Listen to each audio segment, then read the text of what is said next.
Este podcast fue creado para seguir compartiendo el mensaje del bienestar animal y la manera tan importante en que los animales impactan en nuestras vidas.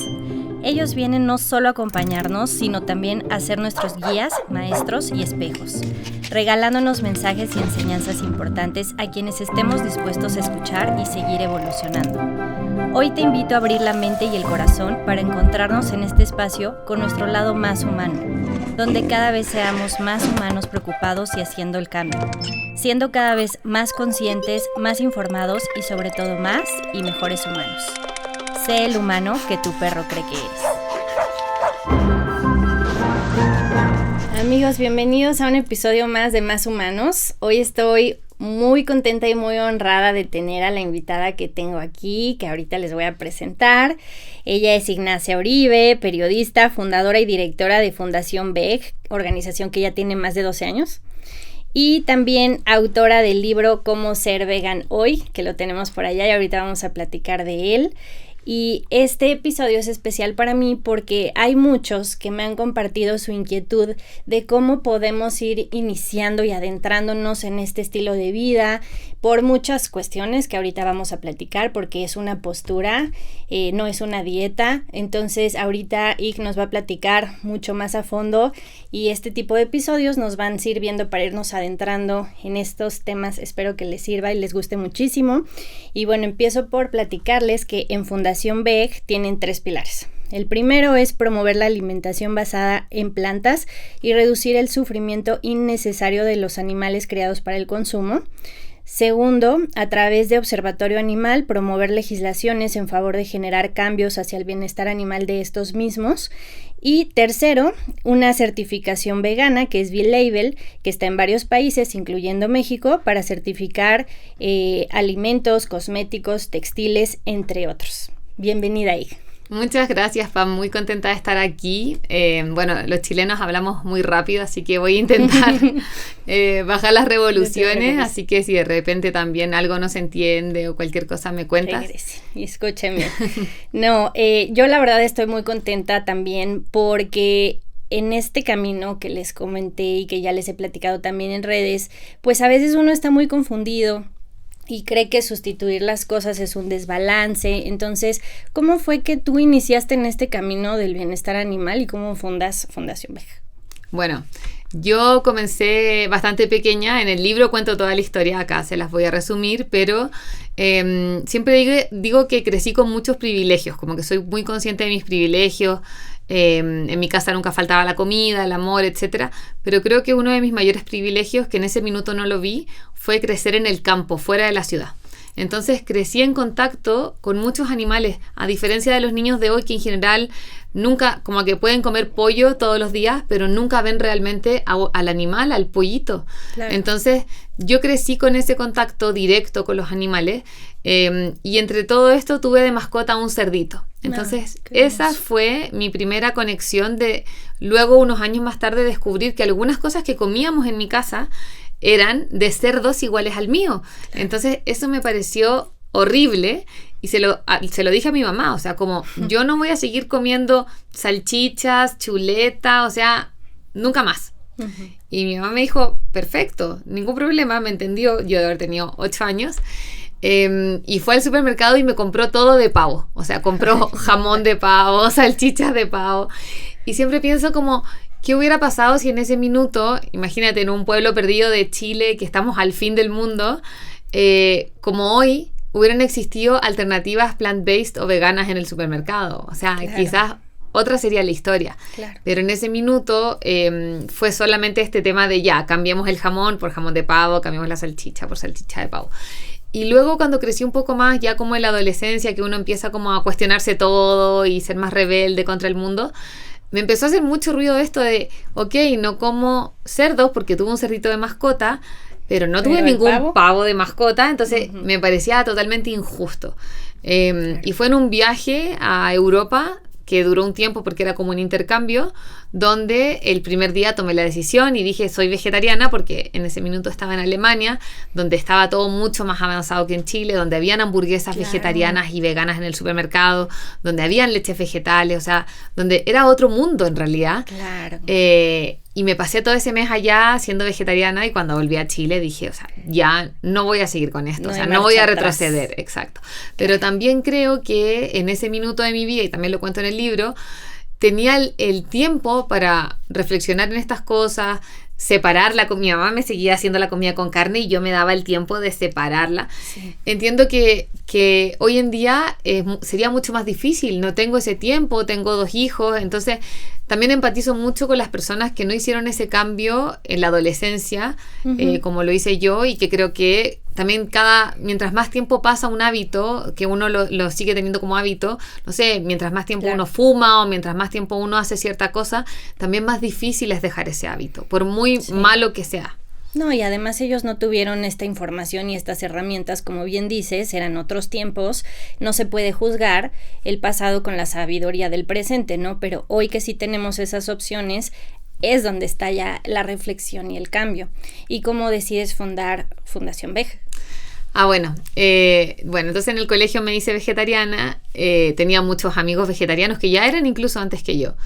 Y me fui a la universidad, estudié periodismo y dirección audiovisual, y durante todo ese tiempo me di cuenta que tenía muchas amigas y amigos que eran vegetarianos por 1 o 2 años y dejaban de serlo. Yo estaba totalmente convencida, entonces nunca más, quizá porque había tenido este cerdito, porque en el fondo había crecido en otro contexto.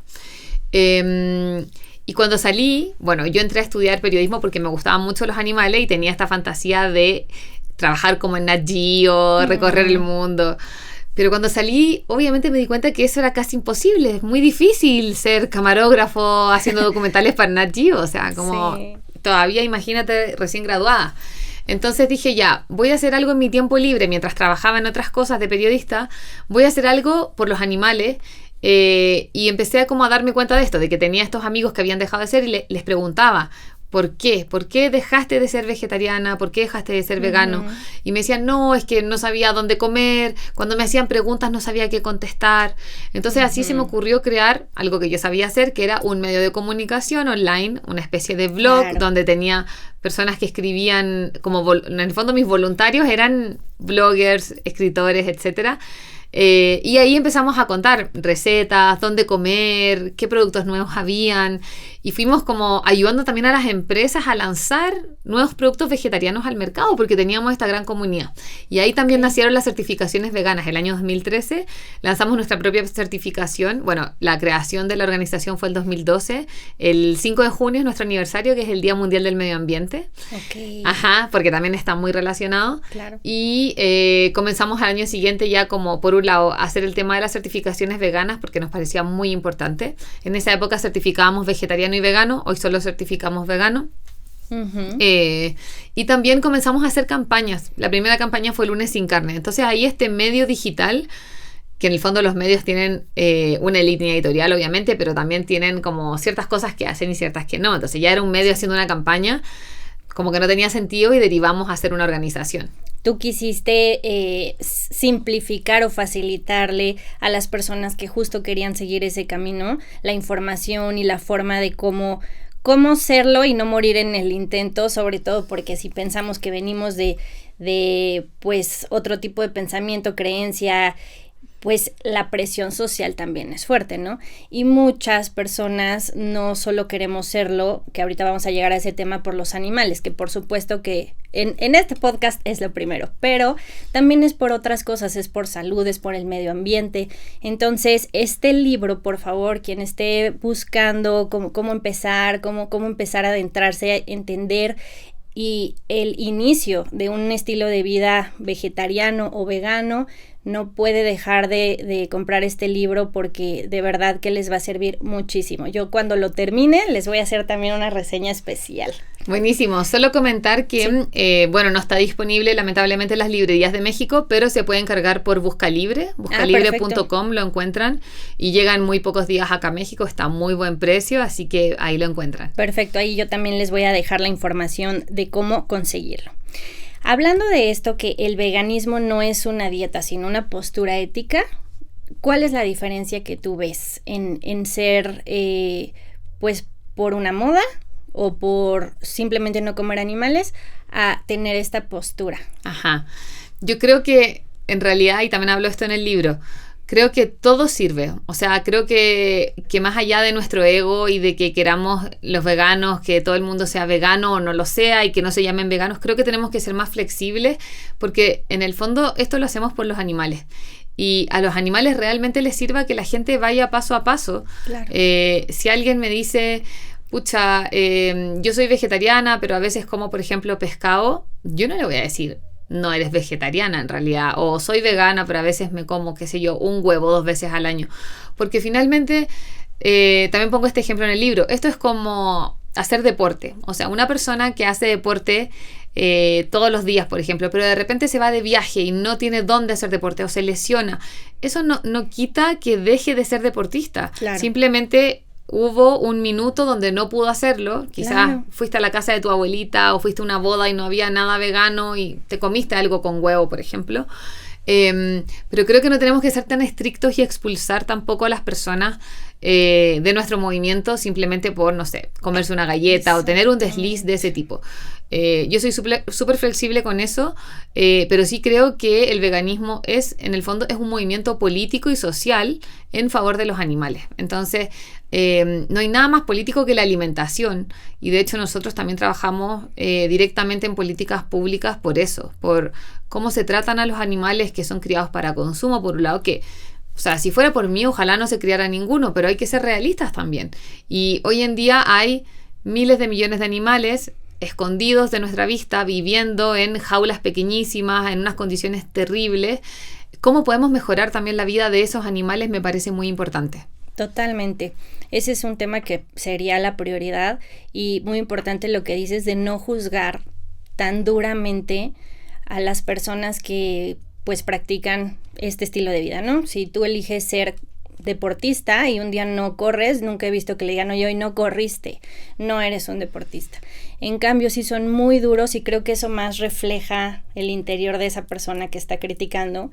El como yo no puedo, o me da miedo, o yo no intento, o yo no lo hago, pues entonces te critico a ti porque tú dices que sí lo haces y no lo estás haciendo, porque te comiste pues a lo mejor un huevito, o si eres vegetariano, pues de repente, no sé, entró ahí la leche, o sea, ese tipo de cosas que no deberíamos ser tan duros porque todo suma. Exacto. O sea, todo lo que él no se comió en un año y que tú sí te comiste, realmente hace toda la diferencia con los animales. Exacto. ¿No? O sea, a los animales les sirve mucho más una persona que quizá come productos de origen animal una vez a la semana o una vez al mes que alguien que lo hace todos los días. Entonces, esas personas que están en transición están haciendo un esfuerzo. Exacto. Y hay que reconocerlo. Y por otro lado, la definición original del veganismo que inventó Donald Watson siempre fue en la medida de lo posible y practicable. Y de repente siento que se nos olvida eso. Entonces, es muy importante como volver a tenerlo en consideración, porque esto tampoco es algo blanco y negro, no es una religión. Claro. Entonces tenemos que también ser un poco más flexibles, siento yo, para también atraer a más personas, porque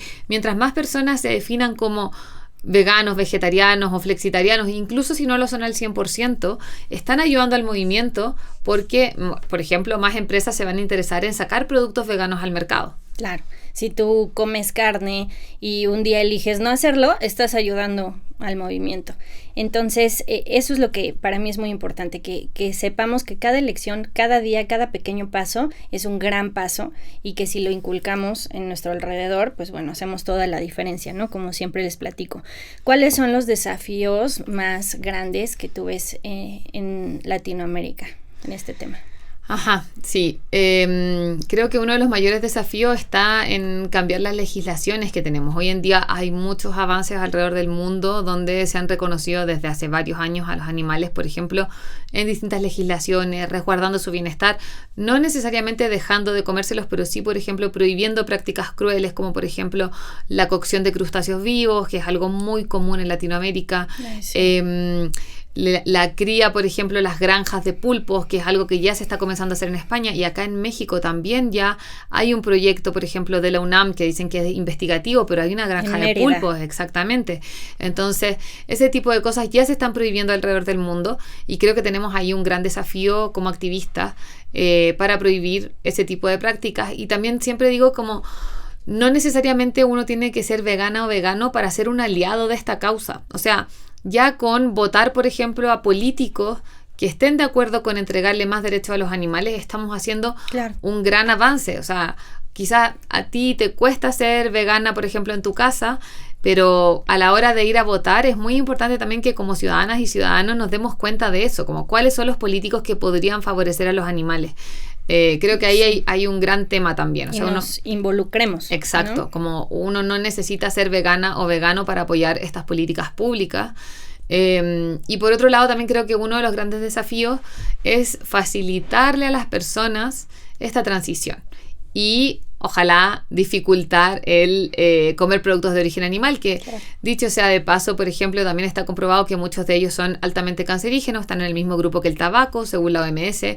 Todos los productos procesados, cárnicos, desde las salchichas, hamburguesas, jamón, que quizás es algo que, bueno, quizás acá en México no tanto, el jamón sí, pero el resto quizás no se come tanto, pero que yo de repente lo veo, yo misma que tengo hijos y voy a cumpleaños infantiles, como a los niños incluso les dan ese tipo de cosas, como yo a mi hijo jamás le daría un cigarro, tabaco, y la gente les da jamón hot dog, que está, o hot dog, que está exactamente en el mismo grupo cancerígeno. Claro. Entonces creo que también las papitas. Exacto, falta mucha concientización. Y es importante ahí resaltar, por ejemplo, una vez más, qué vergüenza, ¿no? Que en México se esté permitiendo que haya este tipo de lugar y luego por la UNAM, en donde se va a estar maltratando y ejerciendo la crueldad animal.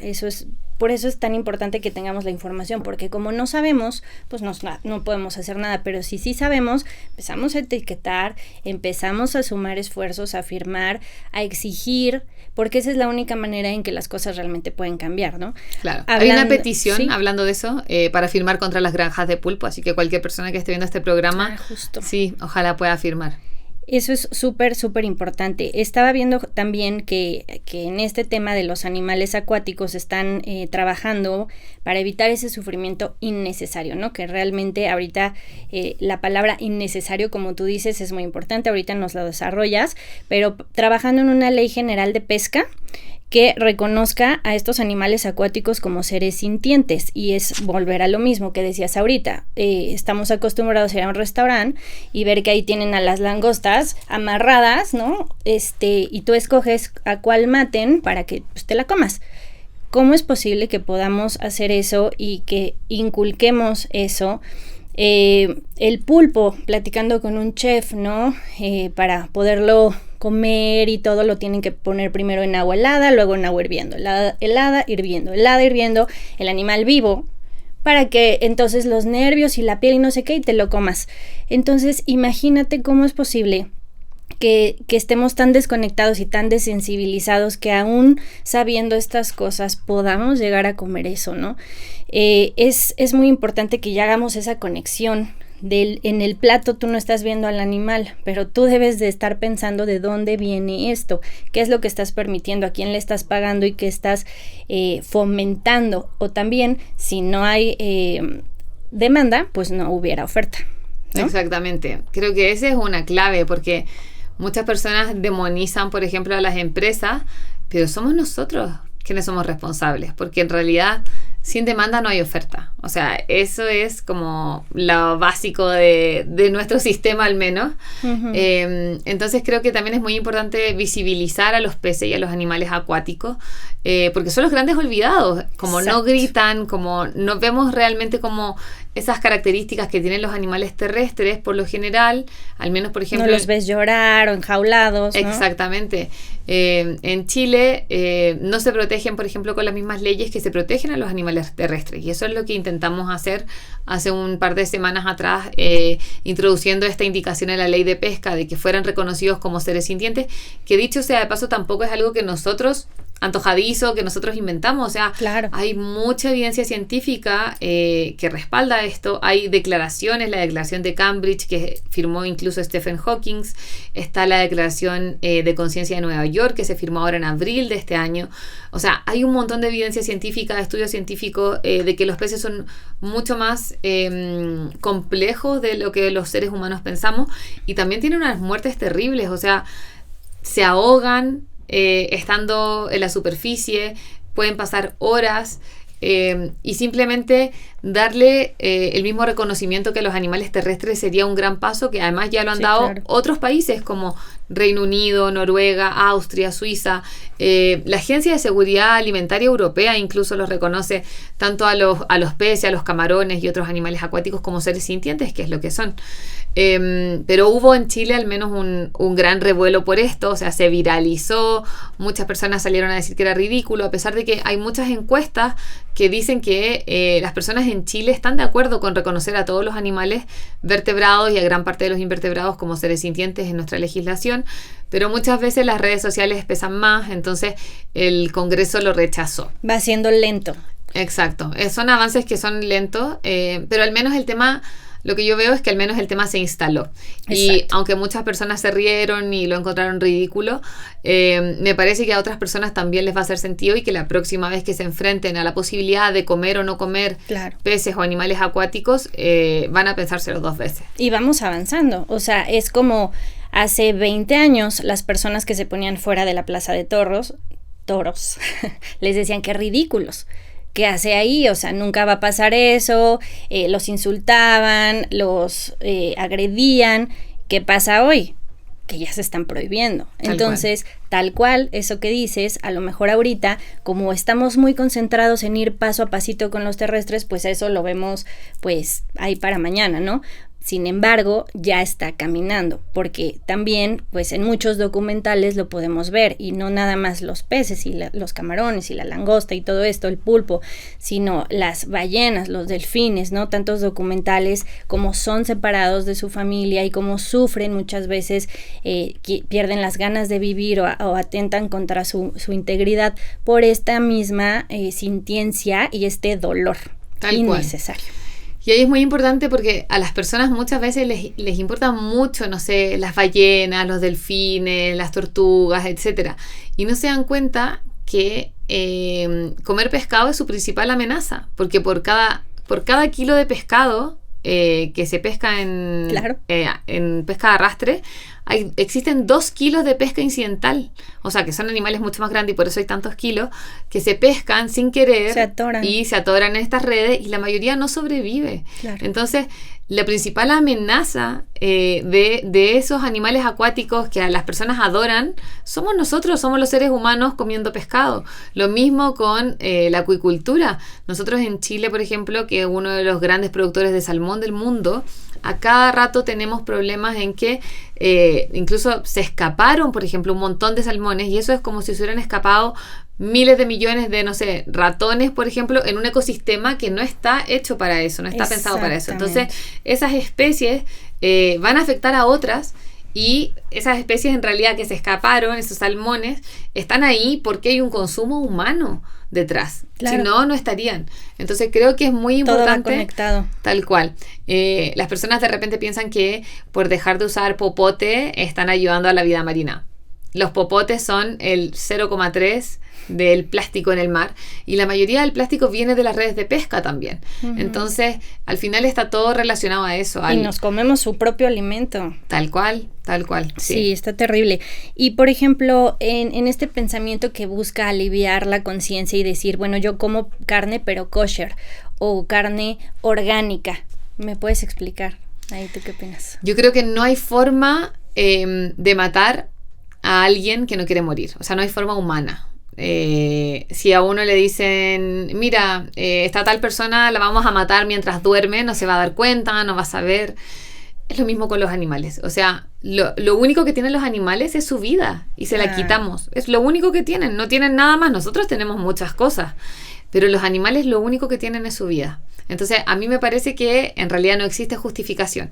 Sí creo que otros productos, por ejemplo, los huevos libres de jaula, sí creo que son mucho mejores que es una alternativa. Exacto, de gallinas enjauladas. Acá en México, que es un gran consumidor de huevos, ustedes tienen la posibilidad de exigirle a las empresas que utilicen huevos libres de jaula. Ojalá no utilizaran huevos, pero que si van a utilizar sean libres de jaula. Pero no tenemos la infraestructura para tener vacas libres de jaula o cerdos, entonces hay mucha gente que miente y te dice que es orgánico, en realidad no lo es. Y eso, como dices, no exenta el que estás asesinando a ese animal. Ajá. Bueno, y ahí también es muy importante que existen certificaciones. Hay una certificación que está en toda Latinoamérica que se llama Certified Humane, donde ellos sí certifican que esos huevos, por ejemplo, son de gallinas libres o esa carne es de vaca tratada mejor, etcétera. Pero de todas maneras, lo que te decía antes, como siento que no es, cuando uno ya se involucró en el problema y sabe que comer animales está mal y lo sabe tan bien que puede elegir, por ejemplo, una vaca criada de forma, no sé, orgánica, etcétera. Asesinada con humanidad. Ajá, ¿por qué no simplemente dejar de comerla? Exactamente. En este tipo de dietas basadas en plantas, que obviamente ya vemos que no lo hacemos nada más por los animales, sino también por nuestra salud, y por eso hay muchos atletas de alto rendimiento y de fuerza que son incluso veganos, ¿no? Hace ratito platicabas de las enfermedades asociadas a este tipo de alimentación. ¿Me puedes dar una referencia de los beneficios versus las enfermedades? Sí, creo que una de las más importantes, bueno, ya hablamos de lo de la OMS, pero la OMS hace varios años, el 2015, ya declaró que los alimentos cárnicos procesados son altamente cancerígenos, en el mismo grupo que el tabaco y que el plutonio. Y otra cosa que me parece muy importante es que solamente los productos de origen animal, sea carne, huevo, lácteo, etcétera, tienen colesterol, que es uno de los grandes problemas también hoy en día de las personas. Entonces, si una persona tiene el colesterol alto, ¿qué sentido tiene comer otros productos que te suman colesterol a través de la dieta? No tiene ningún sentido en realidad.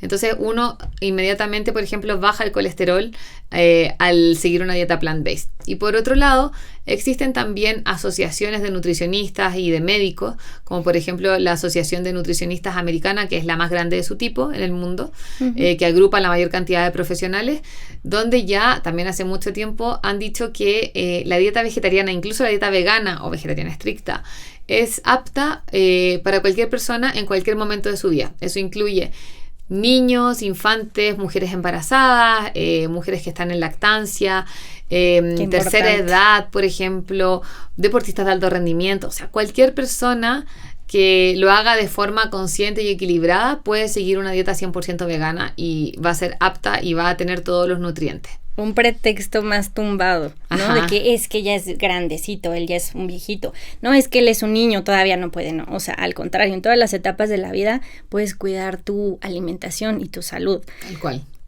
Esta parte en la que dicen, bueno, pero es que si son veganos o vegetarianos necesitan suplementarse más porque hay cosas que no obtienen más que del animal, que incluso también contradictoriamente sabemos que en estas granjas pues les dan esos suplementos a los animales para que tú te lo comas. ¿Por qué no comerlo directo? Todos los necesitamos, estos suplementos. No es porque no comen animales, entonces necesita suplementos. Todos necesitamos suplementos, ¿cierto? Tal cual. Y de hecho uno puede seguir una dieta plant-based, por ejemplo, y alimentarse también a través de productos certificados, o sea, fortificados, por ejemplo, con B12.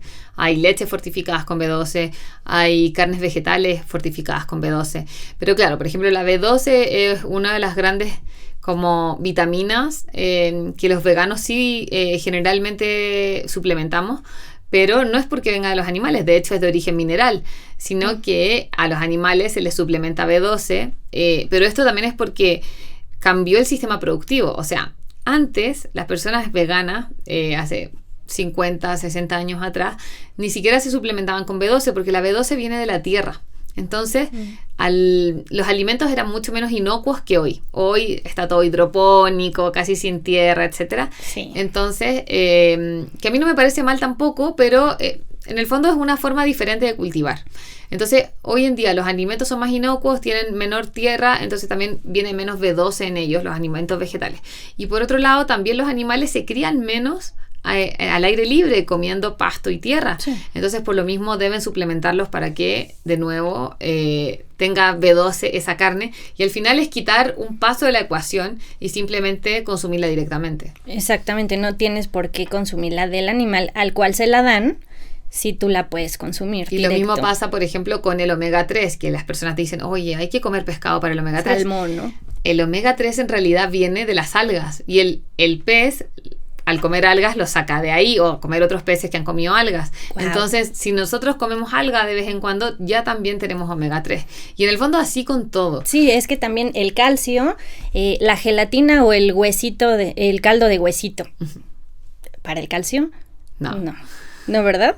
Ok, ya aclaramos también esas dudas muy importantes. En el libro sí, hay varias páginas dedicadas a eso y como por ejemplo qué vegetales son altos en calcio, las almendras por ejemplo, el brócoli y así, como uno puede ir, si en realidad uno se alimenta de forma equilibrada y variada, va a encontrar los mismos nutrientes, sí, exactamente, en el mundo vegetal. Y de proteínas, ¿cuáles son alternativas a la carne de animales? Ajá, bueno, están todas las legumbres, que dicho sea de paso también son más baratas. Y una muy buena que a mí me encanta es la carne de soya, o sea, la carne vegetal, porque también es muy alta en proteínas, es muy económica, rinde mucho más. O sea, 1 kilo de carne de soya rinde mucho más que 1 kilo de carne molida, por ejemplo. Okay. Alcanza para muchas más personas. ¿Tofu? Sí, el tofu también, sí, el tofu es muy bueno, que también es un derivado de la soya. La soya le han tratado de hacer mala prensa. ¿Qué pasa ahí con eso? Ajá, en realidad no hay estudios que comprueben que los seres humanos tengamos problemas al consumir soya, y lo que se habla mucho de la soya transgénica o que se talan bosques del Amazonas para plantar soya, eso es verdad, pero esa soya va a alimentar animales, no a alimentar humanos. No, y además se talan mucho más, que ahorita vamos a tocar ese tema, en las granjas, ¿no? Tal cual. Entonces sí, eso también hay que quitarnos esa idea. Esta relación de la alimentación sana con el calentamiento global, ¿qué opinas? Creo que estamos en este punto un poco por cómo ha avanzado la industria los últimos, 50 años. Creo que la alimentación, y esto lo comprueban muchos estudios, ha cambiado muchísimo. Antes las personas comían carne una vez a la semana, hoy comen todos los días. Por gula. Exactamente, y también sé porque se empezó a ver como algo de estatus. O sea, antes quizá la gente decía no tengo dinero para comprar carne, entonces compro una vez a la semana. Pero hoy en día es lo primero que las personas compran, y por otro lado, el sistema como de granjas industriales hizo que bajaran mucho los precios. Entonces se dio como la tormenta perfecta.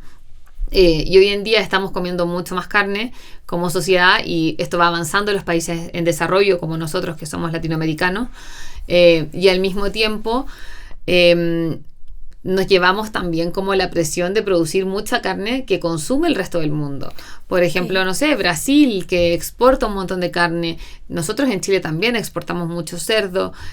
Ustedes también tienen unas granjas de cerdo enormes en Mérida, que también se exporta. Entonces, y después tienen los tornados. Entonces, finalmente, estamos pagando un precio mucho más alto del que vemos. Y cuando vemos que, por ejemplo, producir una hamburguesa de carne, que pesa, 100, 200 gramos, equivale a más de 3.000 litros de agua, uno dice, y cuesta, $2, uno dice, ¿quién está pagando ese precio realmente? ¿Lo está pagando una comunidad que se está quedando sin agua?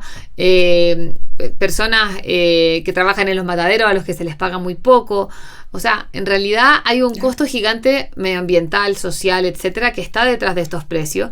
Y yo siempre digo, cuando en realidad no existen las cosas baratas. Si algo a ti te sale barato, una camiseta, una hamburguesa, hay alguien más pagando ese precio. Entonces, acá en la carne muchas veces es el medio ambiente. Claro, está totalmente relacionado con el cambio climático. Luego no nos podemos quejar de los huracanes, los incendios, las sequías, las heladas, y todo va conectado. Por eso también este tema de la alimentación, como decimos, es muy importante incluso para quien no tiene esa sintiencia hacia los seres vivos, ¿no? Tal cual.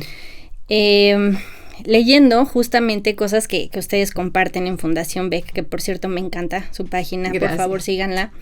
Ya sabemos que es por los animales y es por la salud. Ahora ya también suena mucho que es por la contaminación y por el medio ambiente, pero ¿cómo va, no? Estaba leyendo que ponían que marcas incluso de lujo como BMW, Mercedes o Volvo fabrican ya interiores de autos veganos. Ya no están nada más para los autos eléctricos, sino ya también para todos los demás. Y otras marcas que comienzan a hacerlo ya bajo pedido, porque para el interior de un auto estándar se necesita la piel de 3 vacas. El cuero requiere hasta 170 productos químicos para su producción, incluyendo cianuro. O sea, pensemos a dónde va todo eso. Y la producción de cuero y lana tiene una enorme huella de carbono, que va obviamente agravando la catástrofe climática, sin contar que estos animales criados específicamente para la crueldad y el maltrato generan 474 millones de toneladas de gases de efecto invernadero anualmente, lo equivalente al impacto de 103 millones de autos, y esto además el excesivo uso de agua y de suelo, como decías, de comunidades, de bosques, de selva. Es Tal increíble. cual. Sí, hay un dato que cuando uno lo sabe, lo que te decía de los 3.000 litros de agua por hamburguesa, también cada hamburguesa equivale a 80 kilómetros recorridos en auto, en un auto común. O sea, esa es la contaminación que genera una sola hamburguesa, y que las personas cuestionémonos, como de repente uno dice como hagamos duchas más cortas, cuidemos el agua. ¿De qué sirve eso? ¿De qué sirve apagar el agua mientras te lavas los dientes? O sea, claro, puede ser todo es que humano, sirva de algo, pero comparado con después ya ir y comerte una hamburguesa, o sea, mejor date una ducha de media hora tranquilamente y comete la hamburguesa vegetal. Vas a seguir ayudando más haciendo eso. Entonces, los datos medioambientales son muy impactantes. Y lastimosamente hay todavía una comunidad internacional como la FAO que se resiste a promover este tipo de cambios porque, claro, por otro lado, estas industrias dan mucho trabajo, eso es verdad. Pero si queremos hacer un recambio, necesitamos estar trabajando en eso y enseñarle a las personas que antes tenían animales, por ejemplo, en su campo, a cultivar no sé, soya o legumbres. En el fondo tiene que ir el recambio por ese lado. Y se reubican las fuentes de empleo también. Tal cual, exacto. Pero la resistencia que hay en este momento en el mundo es decir como no, ¿cómo podemos hacer, no sé, vacas que contaminen menos? Entonces cambiémosle la alimentación. O sea, ¿qué sentido tiene eso? No tiene ningún sentido. Tenemos que ir de raíz al problema porque también nos queda muy poco tiempo para frenar el cambio climático, muy poco tiempo.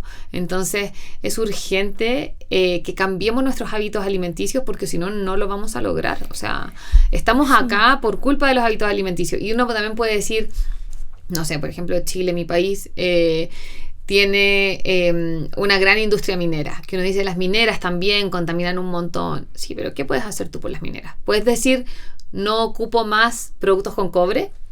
Está rarísimo. En cambio, en este tema uno puede tomar acción 3 veces al día. O sea, cada vez que elegimos qué comer, estamos eligiendo si le damos nuestro dinero a una industria que está financiando el cambio climático o si estamos remando en el fondo para terminar con la crisis climática. Entonces creo que es muy importante visibilizar eso. O sea, cada vez que elegimos qué comer o qué vestir, la elección va mucho más allá. Claro. O sea, claro, no es solamente un tema de sabor o inmediato. Sí, claro.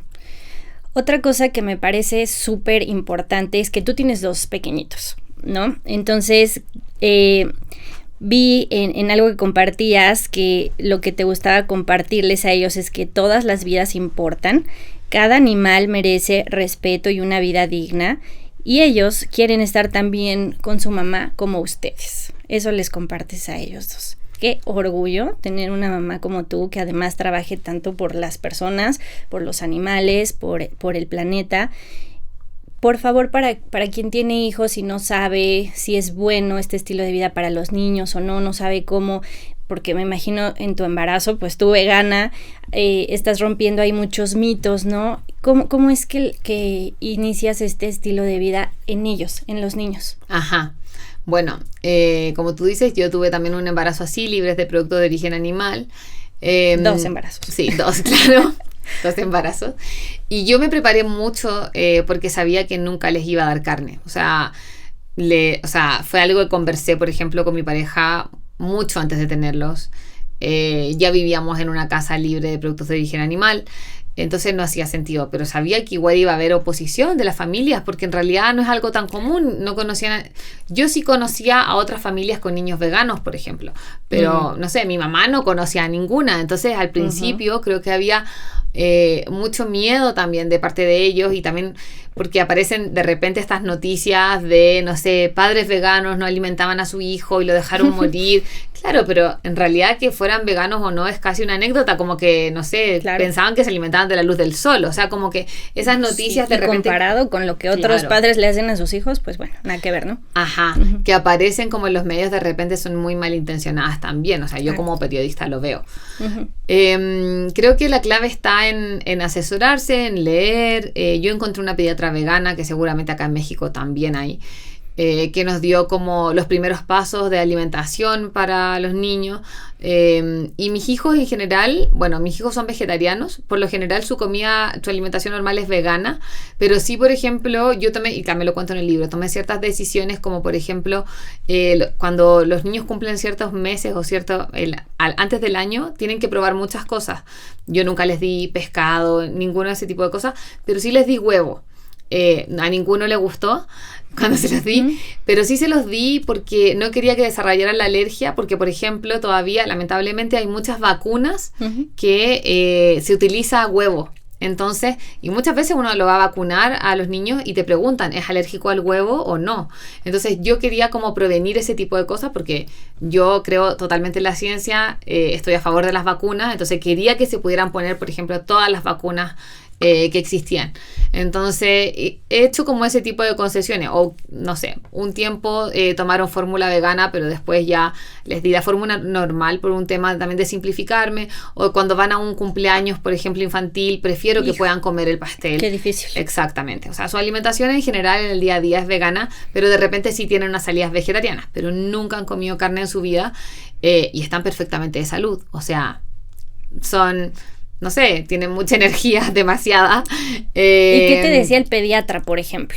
Es que la misma pediatra vegana que consiguiera vegana, exactamente. Entonces me decía, no, está todo bien. Incluso ella no estaba muy a favor de darle huevo, pero yo no, claro. Sí. O sea, como sabía el tema de las vacunas, dije, necesito que lo prueben antes del año.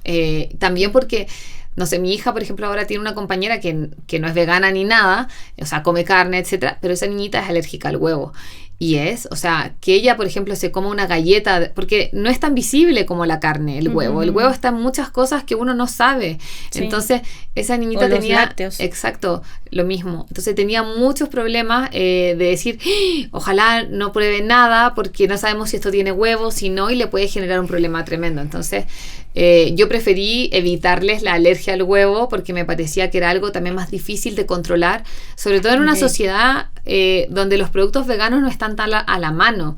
Entonces, claro, uno va a un cumpleaños infantil y obviamente no va a ser todo vegano. Entonces yo ya estoy preocupada de que no se coman el pan con jamón, pero ya podría, o sea, no podría tampoco. ¿Qué edad tienen? Tienen 2 y 4, entonces son muy pequeños también. ¿Y a ellos les manejas de alguna manera el cómo, por qué sus amiguitos u otros niños comen animales?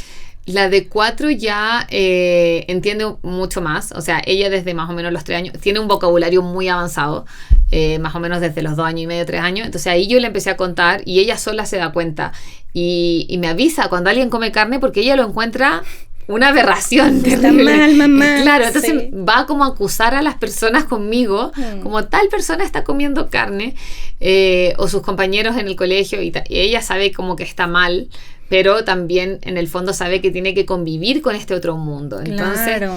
Ella tiene más en estos tiempos. Exacto, entonces tiene mucho cuidado, por ejemplo, de no compartir y comerse la colación de otra niña que quizá pueda haber llevado algo con carne.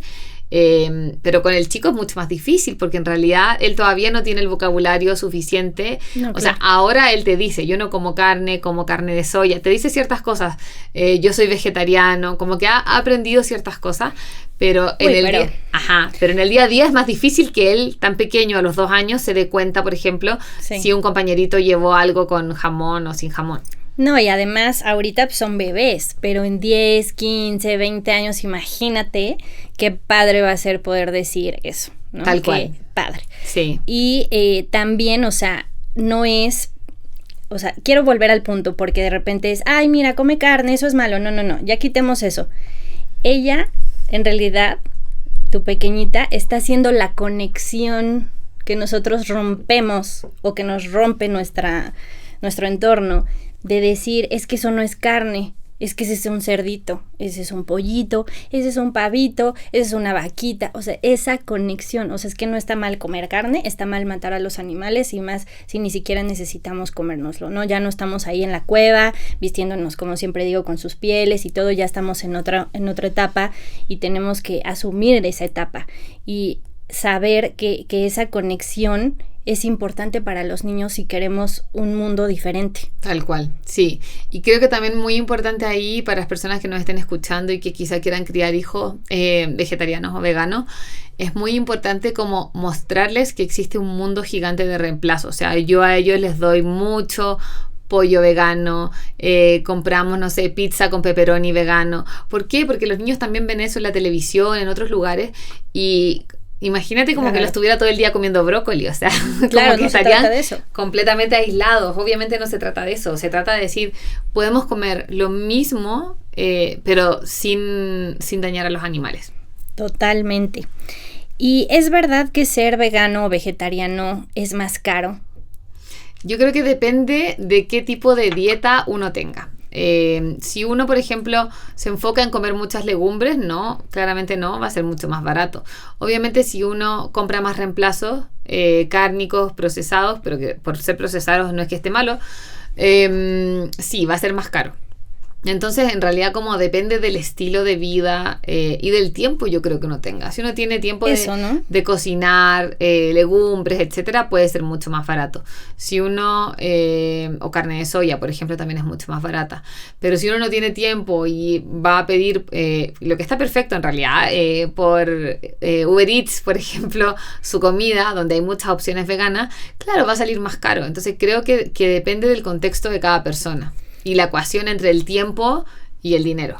Ok, pero entonces realmente es un mito, porque también tenemos, por ejemplo, el ejemplo de abuelitas y cosas así, que, por ejemplo, yo recuerdo a la mía, rara vez ponía carne, y no era animalista ni vegana, ¿no? Ni vegetariana.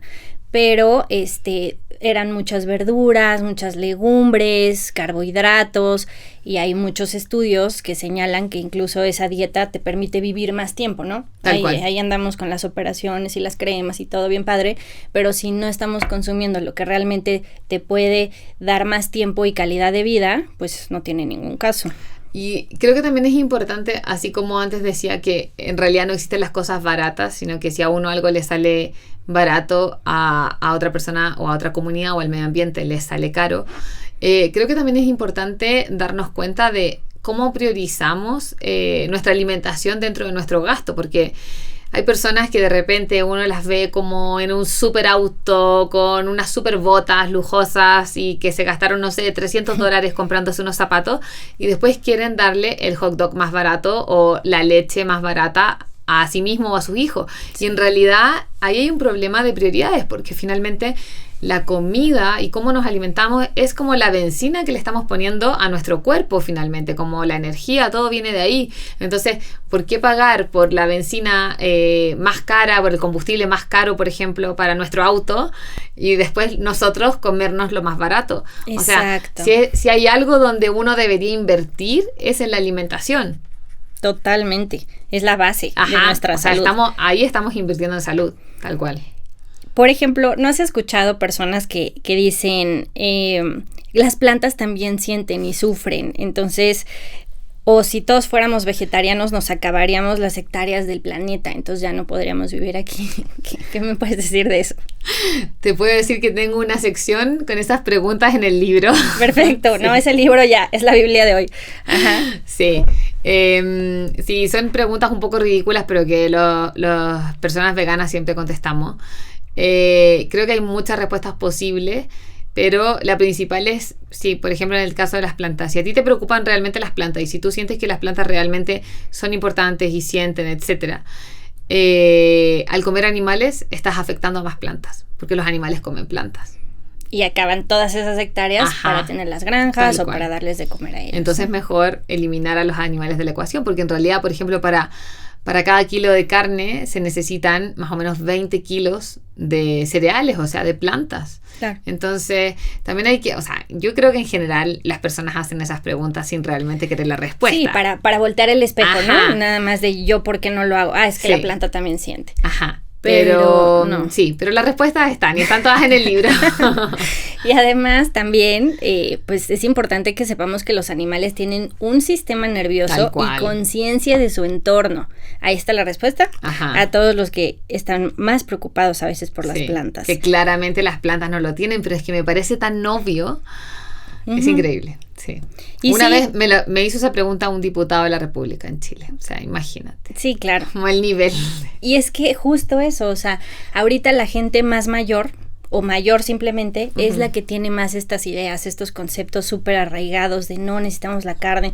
O yo escucho mucho gente incluso muy cercana de no, es que yo no puedo sin mis taquitos, o sea, es que a mí quítame todo pero no me quites esto y lo otro, y entonces están muy preocupados por el sabor, pero porque ellos crecieron con otras ideas, en otro entorno, incluso la comida era diferente, aunque ellos comían carne, era diferente esa carne, ¿no? Entonces no podemos juzgarlos, pero no nos podemos comportar como la gente mayor.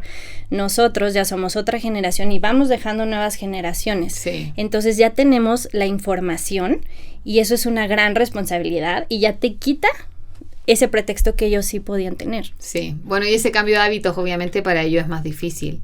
Totalmente. Pero todavía hay personas de 80 años haciéndose veganas, que me parece increíble. Haciendo ese clic, ¿no? Ajá. Sí, claro. Sí. Es que es muy importante, como decimos, por la salud, pero también esa parte ética de decir, ay, mira, yo no sabía esto. A todos nos ha pasado, a ti te pasó, a mí me pasó. Yo no sabía esto. Sí. ¿No? Y por eso me lo comía o por eso consumía o me compraba esto, pero hoy que sí sabemos, pues hay opciones y eso es lo más importante que yo quería en este episodio, que no sea como un, ay, bueno, es que si voy a hacer así ahora yo voy a sufrir y lo que te decía, a veces me quedo sin comer porque no hay opciones y no, o sea, tenemos que informarnos. Este libro es una base, de verdad, un oro molido para quienes estamos en este camino de saber qué opciones hay, qué alternativas y ser pacientes con nosotros mismos, saber que todo es un proceso, pero que estamos dando un paso gigantesco y que cada lección de todos los días es muy valiosa. Claro. Bueno, y ahí un poco lo que hablábamos antes fuera de cámara. Lo importante, por ejemplo, aquí mismo en México cada vez hay más productos veganos. De hecho, nosotros hicimos un ranking de supermercados que lo hacemos en toda Latinoamérica, y el supermercado que tenía más productos veganos de toda Latinoamérica es de México. O sea, ustedes ganaron el ranking. Chile, vale, por fin, ¿sí? México. Ajá. Chile ganó, por ejemplo, el número de productos certificados, pero el número de productos veganos totales ganaron ustedes. Entonces, la cantidad de opciones que tienen es increíble. O sea, aprovéchenlas.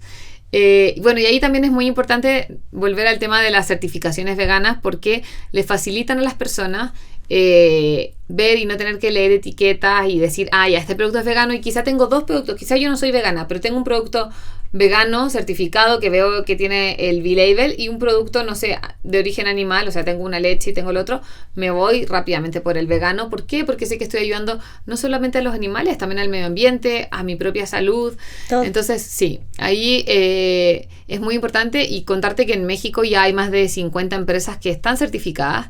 Así que también si conocen otros productos, si conocen otros productos veganos, apoyarlos. Exacto, y pídale a las empresas que se certifiquen, porque quizá ustedes saben que ese producto es vegano, pero para que más personas lo elijan, le facilitaría mucho que tenga una etiqueta diciendo que son veganos. Y ellos van empezando este camino, les toca picar piedra y presentarnos la leche vegetal y todo, y no tienen el dineral que tienen ya las lecheras y todo esto para destinar a la mercadotecnia y que tú veas a la vaquita bien contenta ahí, pero realmente no. Entonces ellos necesitan que nosotros ya elijamos esas opciones, para que ha pasado que obligamos a esas marcas a sacar también ya esas opciones, ¿no? Y cuando la sacan, ahí hay un debate de no importa, sigue siendo esa marca, no la compres, y hay otros que no, yo sí la voy a comprar para que vean que esta es la que estamos pidiendo. Entonces ambas cosas están bien mientras realmente estemos haciendo algo y tomando una postura.